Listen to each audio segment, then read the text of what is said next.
Hello and welcome to Varietal Literature's YouTube page, which is also a website where you can read stories from Vancouver writers.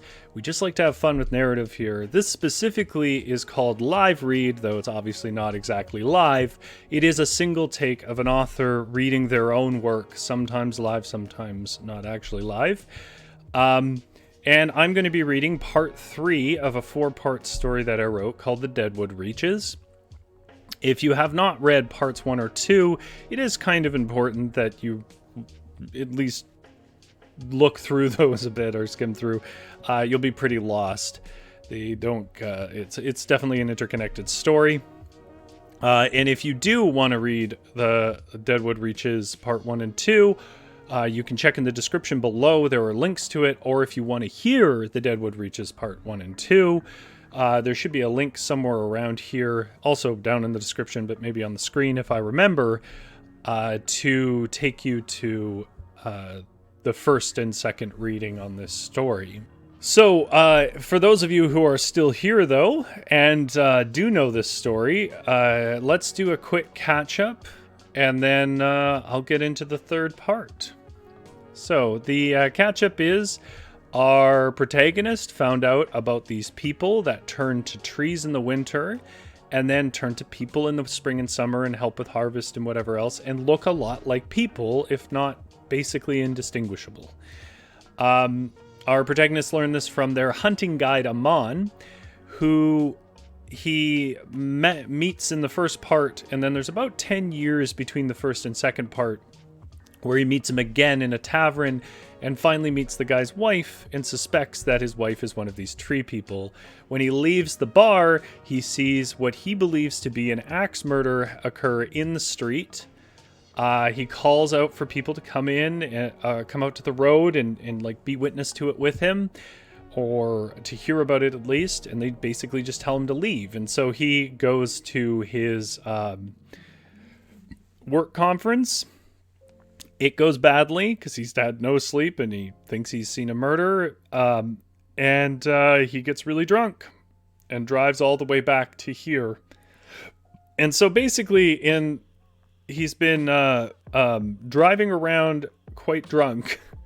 And where we're going to pick up is after he went to Haman and sort of confronted him about why didn't the cops call me if there was clearly a murder, and your wife is definitely a tree person, isn't she? Amon basically told him to fuck off. And so he went back to the town where he'd seen it happen. And where we'll pick up is him in front of the tavern that the previous day he'd had lunch with Amon. So with no further ado, this is The Deadwood Reaches Part 3 by myself, Rory. And this section is called The Glass House. I was looking for police tape or something like a crime scene on Main Street. There was nothing. It was the same moonlit path of old stores it always was. The only difference I found was with my headlights. When I was turning back toward the freeway, the old saloon had collapsed.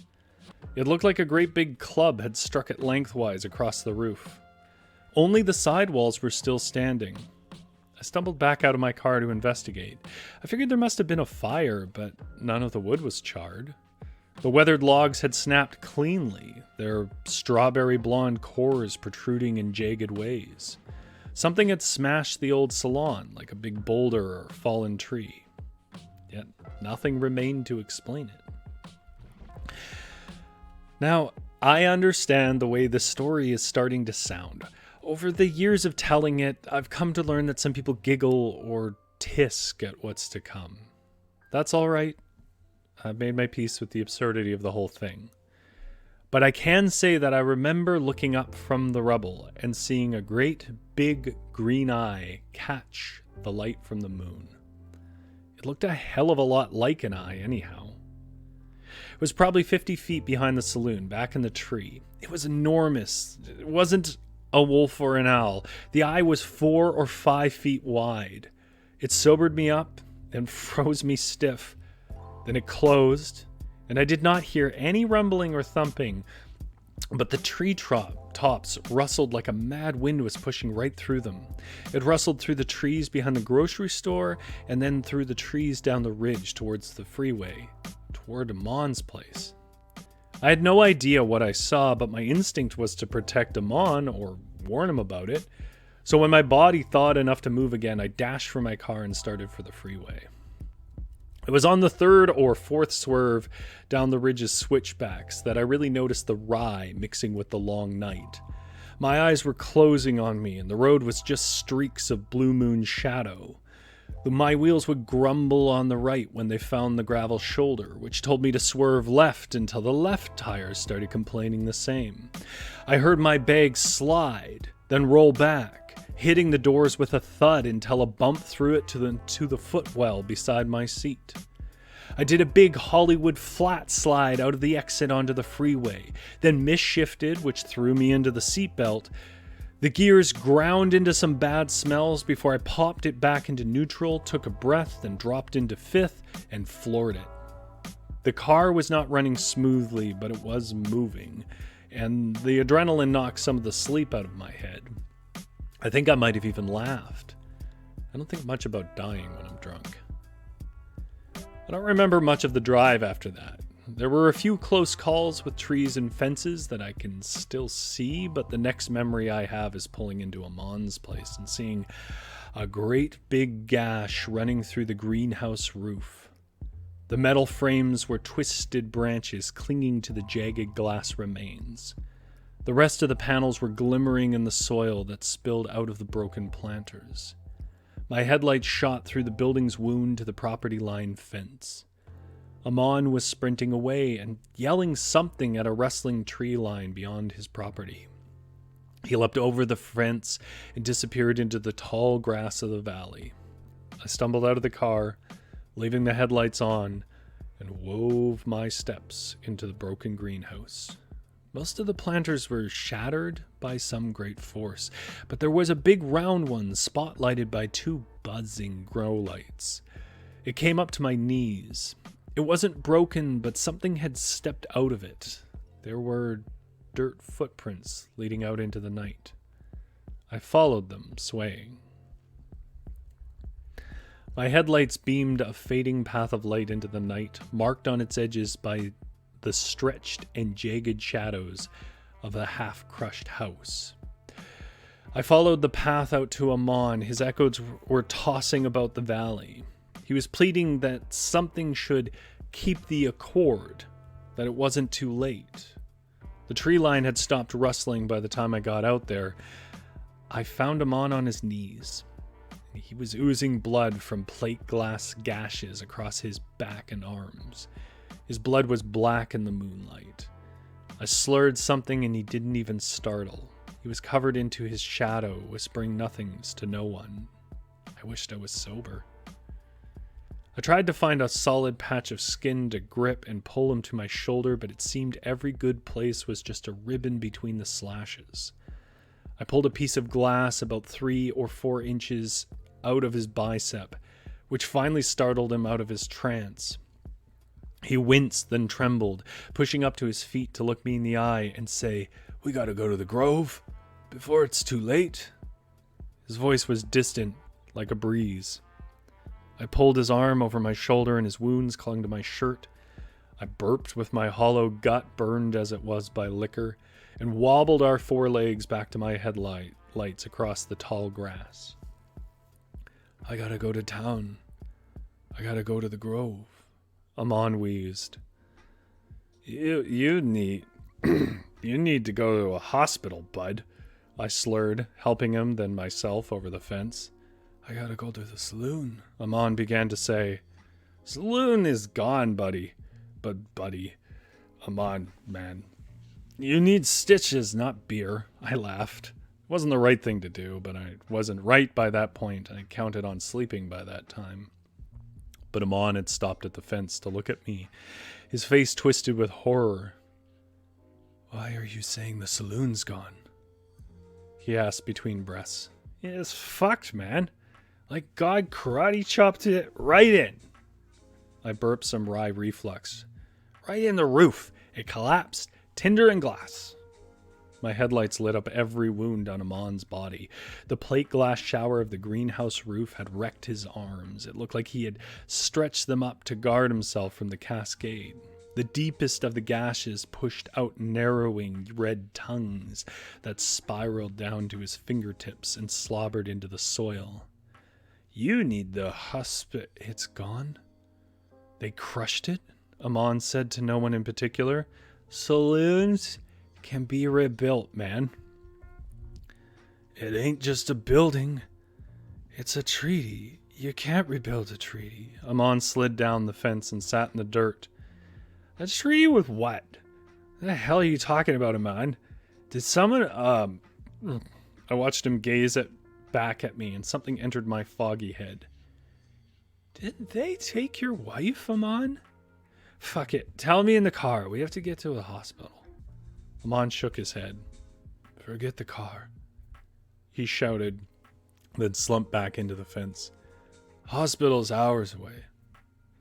There's a kit with some bandages under the seat of my truck if you're that committed.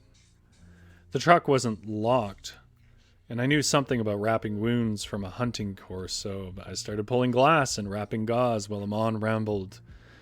I don't know the whole detail of it, but there ain't gonna be a war. There were wars, I hear, but they ended. His skin was cool, pale, and clammy. Used to be the whole forest wandered, they say. He stared out to the sky, and I saw the moon stare back into his pupils. They say there were wars, then treaties, then broken treaties, then forests became still. I think we were the last ones, he mumbled. The last what, Amon? I pressed a bead of superglue across the lip of a gash and squeezed it closed. I nearly glued my drunk fingers into the wound, but he didn't notice. The last moving forest. The last treaty. A house built of dead so no more would die. Amon spoke as if they weren't his words, but something he'd been told. Then he was quiet for a long time. I fought with fatigue to keep my eyes even half on the job. God knows a butcher couldn't have done a worse job. I must have been crouched over him for nearly an hour tending his wounds. The bleeding slowed, still stained the gauze, but it was slow. His pulse was weak, but steady. He was somewhere between sleep and death when he muttered, She left. No one took her. She left with him. She cried, but she left to be still with them, to move no more. It struck me that only dying men talk about lost loves, so I dragged him into my back seat and started the drive to the hospital. And that is part 3 of 4. It's a little shorter than the last part, about the same length as the first one. I hope you guys enjoyed the story. If you did and you have the means, you can see that at the website there, which is where we're reading this from, varietal-literature.ca, which you can see linked below. You can drop me some coins to buy a coffee if you enjoyed the story. And if you can't do that, that's no problem. I just really would like the opportunity to tell my stories. The other thing you could do to help us out, well, there's 3 things. You could subscribe if you aren't already subscribed. You could give us a like, which is how YouTube knows that people are enjoying this and is more likely to tell other people they might enjoy it. Or you could, and this is easily the most beneficial thing you could do, you could let your friends know if you enjoyed this and that maybe they'd be interested in checking it out for themselves. I guess just as a kind of like director's notes at the end here, there are 2 things I have to say about this section. I read a portion of this once back in 2018 when I was in the writer's studio, and because we had a time limit, I started it on this section here where he's swerving down the switchbacks. And it was really like you really could only read, I think, maybe 2 or 3 paragraphs. Like, it was very short. It was a practice around reading. And I remember one of the pieces of feedback I got from the at least locally famous, I don't know how far it stretches, but excellent poet Wade Compton, the person who, well, didn't start, but largely started and propagated the writer's studio. I think he's at Douglas College now. But I was there the last year he was there with SFU. He said, I don't know what happened prior to this story because he wasn't my mentor or anything. But I can't see why the story shouldn't start there. And I always thought that was, I mean, there's reasons why, obviously, I've clung to the first two parts of the story, and it's more of a character study thing. But I always thought that was nonetheless great advice from Wade Compton there. And then the other thing was this last line, my editor did not like. Specifically, it struck me that only dying men talk about lost love. She said, I think dying men, a lot more than dying men talk about lost love. And not to sort of put too fine a point on it, I tried to point out that this is like my position on it was, this is told from the perspective of a very specific type of person. That, you know, like I said, it's more a character study in a lot of ways. Although there is a thematic thing that becomes a lot clearer in the fourth part going on here. But it's more about the character's perspective that he would have to be dying to really talk about those things. So if you feel like that's meant to be like a universal truism or like something really quotable or whatever, that's not the point. It's a character comment. Of course, I am aware that anybody can talk about lost love and does. I think it's more to speak to the emotional isolation of the person, which was the discussion we had. And to my credit, my editor on this was lovely. I've worked with her with lots of stuff, and I would recommend her anywhere. And that's an editor's job, by the way, in case you think that's like the man pushing back, is to go, I don't know if this line makes any sense. Like, they don't just check grammar. They're your first reader in a lot of ways. So, but I remember that discussion we went back and forth on. But of course, you know, it's my story. I get the right to keep things in if I want to keep them in. Publishers can pull stuff, but I am my own publisher. And remember, you can check out other stories there. You can see there's some recommended stories. Sands of Tanari is a science fiction one I did. And Burn Your House Down, Save It from the Fire is the excellent poems about climate change anxiety from Dana Mahana. And I have actually the full book here, which you can still purchase from Dana Mahana's website, which you can find through varietal-literature.ca. If you look at our contributors page, she's on there, and the link to her page where you can order that is there. It's very reasonably priced, and they are excellent poems in a beautiful. It's really worth it to own the physical of that. It's the paper's a really nice quality. I got the one with the sandpaper cover. And then finally, Avalon Bourne, who was our last live read with The Hunting Party. This is an older story of hers, which is an excellent character study insight on objectification that I really enjoyed, called The Version of Her. And there's a ton of other stories on our website. All you got to do is click on the stories tab here and you'll get more, including, yes, you read that right, Choose Your Own Adventures. So that's all from me. Remember to like, subscribe. You can follow us on Twitter and Instagram at varietal_lit. I've been Rory, and thank you so much for tuning in. I really appreciate you being here with me. We'll be back next week with our regular scheduled program of the Varietal Show. In the meantime, you can feel free to go and watch some of our Fireside Fairy Tales. This week we did a Fireside Fairy Tale of Ukrainian folk tales, which I think you should check out. I've been Rory. This is Varietal Literature, and that was a live read. Don't miss your train home. Thank you.